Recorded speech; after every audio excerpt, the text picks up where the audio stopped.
Hello and welcome back to my GTNH playthrough. It is December 26th and you're seeing a black screen right now because the front of my recording got cut off. I just wanted to say I hope everybody had a good Christmas and we're going to jump right in. It's going to probably start off a little jarring because I'm talking about, I originally started off showing my weather obelisk doing its thing, but it kind of, as you'll see, cut me off halfway through that. But yeah, on with the show. Doing its thing. Of course, just as it turns nighttime, but that's okay. Sleep real quick. I hope everybody had a good Christmas. Wasn't too bad for myself. And as for progress, did get a few things done. So as we left off, basically my focus has been expanding to the west, doing a bunch of bulk auto crafting buildings and that kind of stuff. You might notice this 2-story one that wasn't there last time I recorded. And then this building also was not there, although that might not be as obvious because it just looks the same as everything else. So where I decided to put my focus, last I left off, I was in the process of crafting a compact fusion reactor, the Mark 1. That craft ended up taking 10.5 hours. So as it was crafting, I kind of took some notes of what parts were taking a very long time to craft and just kind of, it's like, all right, just start dividing all those pieces up and putting those into the bulk areas out here. This room or building was the one that I had called out that I had intended on turning into just autoclaves and autoclave recipes. But kind of as I thought about it, I was like, well, really, I should probably do a passive line for crystal shards because we're going to need just tons of these. And when I look ahead, it looks like we're just going to need even more. Like these are the only thing these are used for, the start of a line of using them for more stuff. So basically what I got going on here is I'd say a pretty standard setup. So from above, we've got all the steps to make the raw crystal shards. We've got the autoclaves, which are the first piece. Then they go through the oven or through a volcanus with a emerald plate and into this guy. And then ultimately they go through these engravers to turn into the final product. Now, if we go down below, we can see I've got 65,000 of them just on hand. Plus, I have 65,000 of the previous step.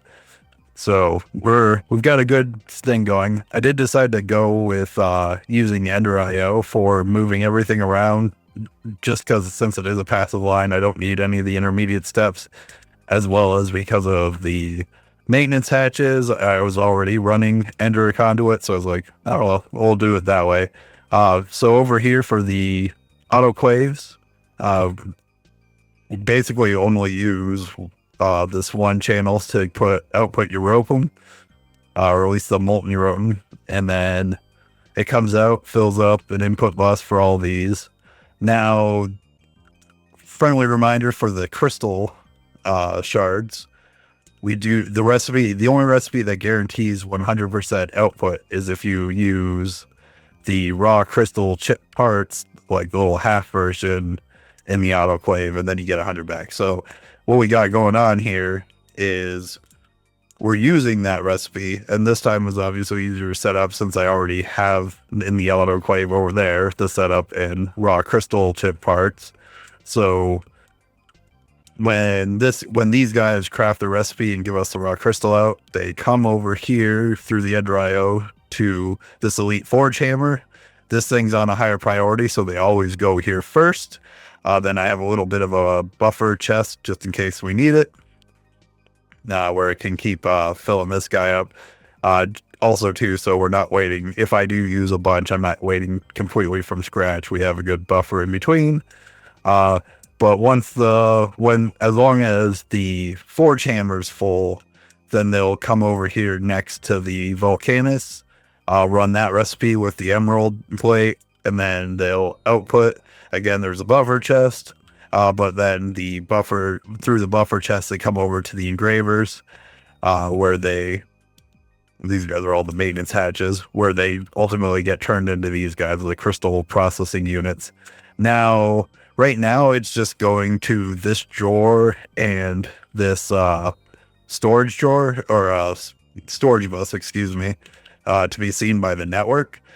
However, as we expand onwards, it looks like if we were to type in crystal chip, these guys, these raw advanced crystal chips, seem to come from basically through two steps directly from the crystal processing units. So that step down here will actually jump off of using Ender IO and then go directly into using AE just to level maintain and turn the machines off and stuff. That way we are keeping a good stock of the crystal processing chips. But yeah, that's basically this building for now. A simple passive line. Everything in here is just running at ZPM. It was more than able to get us everything we needed for quite a while. So now this by itself will speed up things quite a bit. And that 10.5 hour recipe, a lot of the time was taken up by this. But it honestly, this will help speed up just stuff in general, because we'll be using those crystal processing units basically forever, as far as I can tell, and we'll just expand as needed and get it faster and get better thresholds as we need. The next building I set up, I'm calling this one basically circuit component building. I did not technically fully complete it. I originally had a different idea for how I was going to set this up, so I originally set up 14 assemblers, which these all represent. The 14 represent the 14 different wrapped items I currently use. If like we type in wrap, there's 14 of them here. I was going to do a assembler for each one of those and then level maintain over here. I did end up changing my mind though after I set them up, and that's why I just started to expand towards the 20. I just didn't quite have the stuff crafted before I left work earlier for that. But I did have it. This is up and functional, besides those last two, which basically what we got going on here is instead I decided to go with all of them sharing all the recipes. One, it gives us faster processing if something is being used quite a bit. And two, it saves a lot of channels, because I mean, right here alone, I have 4 storage buses here, but in reality, if I'd done the split route, that would actually be 8 separate interfaces and then 14 total. So on here, we have a simple interface into another interface. All these are the different wrap recipes. Every one of these input buses are just a ULV input bus. That way it splits out. And I actually did the storage buses, so it kind of splits across the 2 lines. It isn't too big of a power draw on either energy or dynamo over there. I also changed all the recipes to be non-fluid, and all of these just have a backlog of molten polyethylene, which if this one's not full, means there's probably molten polyethylene. I was worried this would be the case. I've never really figured or really gone back and upgraded my molten polyethylene production. As you can see, I don't even have it on demand. So that'll be something that needs to be addressed pretty fast, because I am crafting a ton of wraps. I decided to go big just to, again, try to eliminate weight.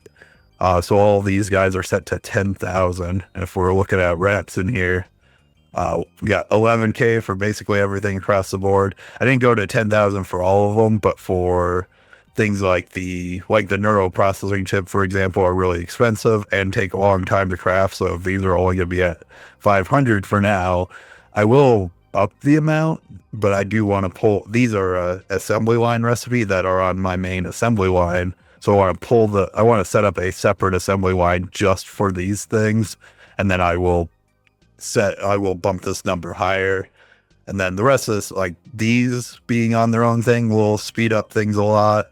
I believe I pulled a lot of the wetware circuit recipes out of my like generic circuit forge hammers that I've got going, because this part was crafting these was expensive and took a long time. But this will this will go a long way. And I don't think I set these guys up in the level maintainer, in all honesty. I probably should. But that's basically it for this. So, kind of like as a result from that, where I'm going to have to go back and fix molten polyethylene, I did have to, this setup did have me have to go back and correct a couple things. Specifically, because it's a passive process, and I'm using a ton of molten europium, I did end up setting up and turning on one of the Mark III reactors down by power. Hop down by the main power. If we look down here, this Mark III is just making europium right now. I finally crossed that line where I was outputting more than I was taking in, which I seem to be doing at the moment too, which I'm really not sure why. I'm not crafting anything too huge. Let me go turn the water light off, but real quick, I did add another XL turbo, and because of that, I haven't done it yet because it's a slow drain, but I did notice my supercritical steam is starting to slowly tick in the downwards direction. So I'm probably going to set up another, I kind of want to set up a bunch of these just for all the different recipes I'm going to have anyways, where I need to input molten stuff, but I do need to set up another one of these to make sure the supercritical steam supply doesn't run out. And then the last thing I did, though, on top of doing that europium, for some reason, I never actually checked to see if there was a europium bee, which turns out there is. So not only did I throw a europium bee in the alvery here, so we're getting, let's see, where is it? Getting some 6 combs every 5 seconds, as well as the dust drop looks like roughly 12 every 5 seconds. That stuff I did boot the Americanium from here, so it's being processed. And then I did set up right here, a Mega EVF, Mega LCR to turn the B byproduct, which if we go Europe,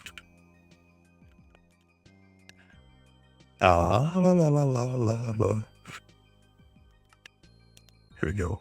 We get this europium 3 oxide, but we can mix that with regular europium, and that gives us this europium oxide, which then can be electrolyzed for 2 to 1. So basically, we triple our europium if we go this route. It is very slow, though. Not the LCR part, but the electrolyzer. Like, technically speaking, for this to keep up with this, I would need 24 of these overclocked, but it's just like a little passive bonus. And the way I'm doing it is I have this just with a storage bus on a high priority to keep this guy full. For the europium comes here first to get tripled and then used, and then if I'm using the regular dust, like it isn't quite perfect because the electrolyzer is never going to keep up with the LCR, what the LCR is putting out. But if I ever really needed to, I could just put out more electrolyzers, which would help start multiplying the amount of europium I have. But since it's now like got both the molten from the fusion reactors as well as this going, I'm not worried about that. I do have some goofy pattern stuff going now, though, that will eventually need to be addressed, I'm sure, where I have 2 different ways to make europium ingots, for example, 2 different ways to make europium plates, because I did have those in the fluid shaper, but now I also have from the dust version, so the system, just based on what's available, can choose either or. But let's see, what am I sitting at for europium dust? I'm up to 16K, so it's probably almost always going to pull the dust, and now my molten is going up. I did run out of this for a good while earlier because of that passive line, but yeah, so my next plan was, in this building, I was going to set up a bunch of Mega LCRs to do wafers, but that was because I did not know that the Beamline is a thing. So if we were to look at the Beamline, and we can actually see, I wonder if I can remember the right order, because there it is. Is that the... let's see. The next quest. Yeah. All right. Let's see if I can guess 50-50. I don't know which one comes next. Synchrotron? Oh, I got it wrong. Oh, no, I got it right. And then the last one. Collision course. So I got all the main blocks crafted for these, and I set up the patterns, as well as am in the process of waiting for the scanner to run through so I can get all the assembly line recipes I need for those. But I noticed the Beamline, which was not anything I'm familiar with, but if we come over here to should be multi-blocks. Goals, yeah, these guys down here. These four guys are apparently used for making wafers substantially faster, as well as at a better thing, like we see 1 to 8 here. However, I got all these blocks going just because I knew I wasn't gonna play in the game, like the server was just gonna sit idle. So I did craft all the main blocks, and I'll work on crafting all these blocks and or at least getting them crafted, and probably leave them overnight to mess around with on the weekend. However, it's not going to be quite that simple. One, because I don't know what I'm doing. I don't know anything about this Beamline, so I will have to learn that.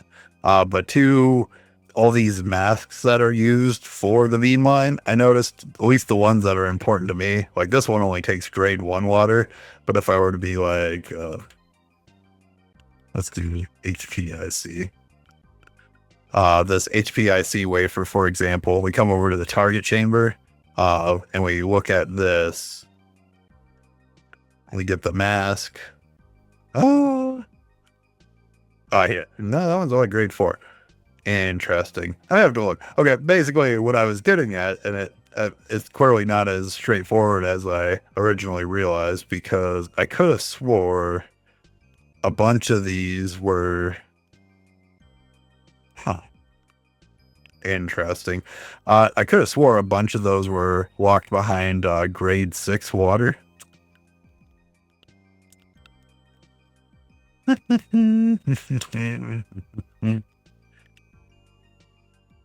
just look real quick in. Takes laser engraving. Oh, the central processing unit. Oh, it must be the like computer components versus like these PICs, which is something I need a bunch of, but these guys are way slower, so that's kind of nice. I'll be able to, well, I don't want to get ahead of myself. I would like to set up the Beamline to be able to make these wafers substantially faster, because these, especially near the end of that 10.5-hour wait for the compact reactor, I noticed the wafers in particular, because some of them took, as I have it set up now, a minute a piece, and I needed like several thousand.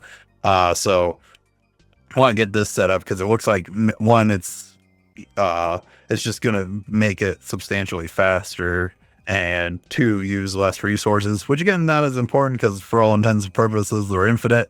But if it's using less, the basic input, less resources, it should help speed things up as well. So that, between my goals for roughly the weekend / Monday would be to figure out grade 6 water. I know I can craft it. I know I can set it up. I believe I even have done the research for it already. I can't remember if I put a pattern in there. I haven't put a pattern in there yet, but obviously that's just a click of a button. So I'd like to get that set up and figure out how it works, because it looks like a little bit more complicated of a puzzle.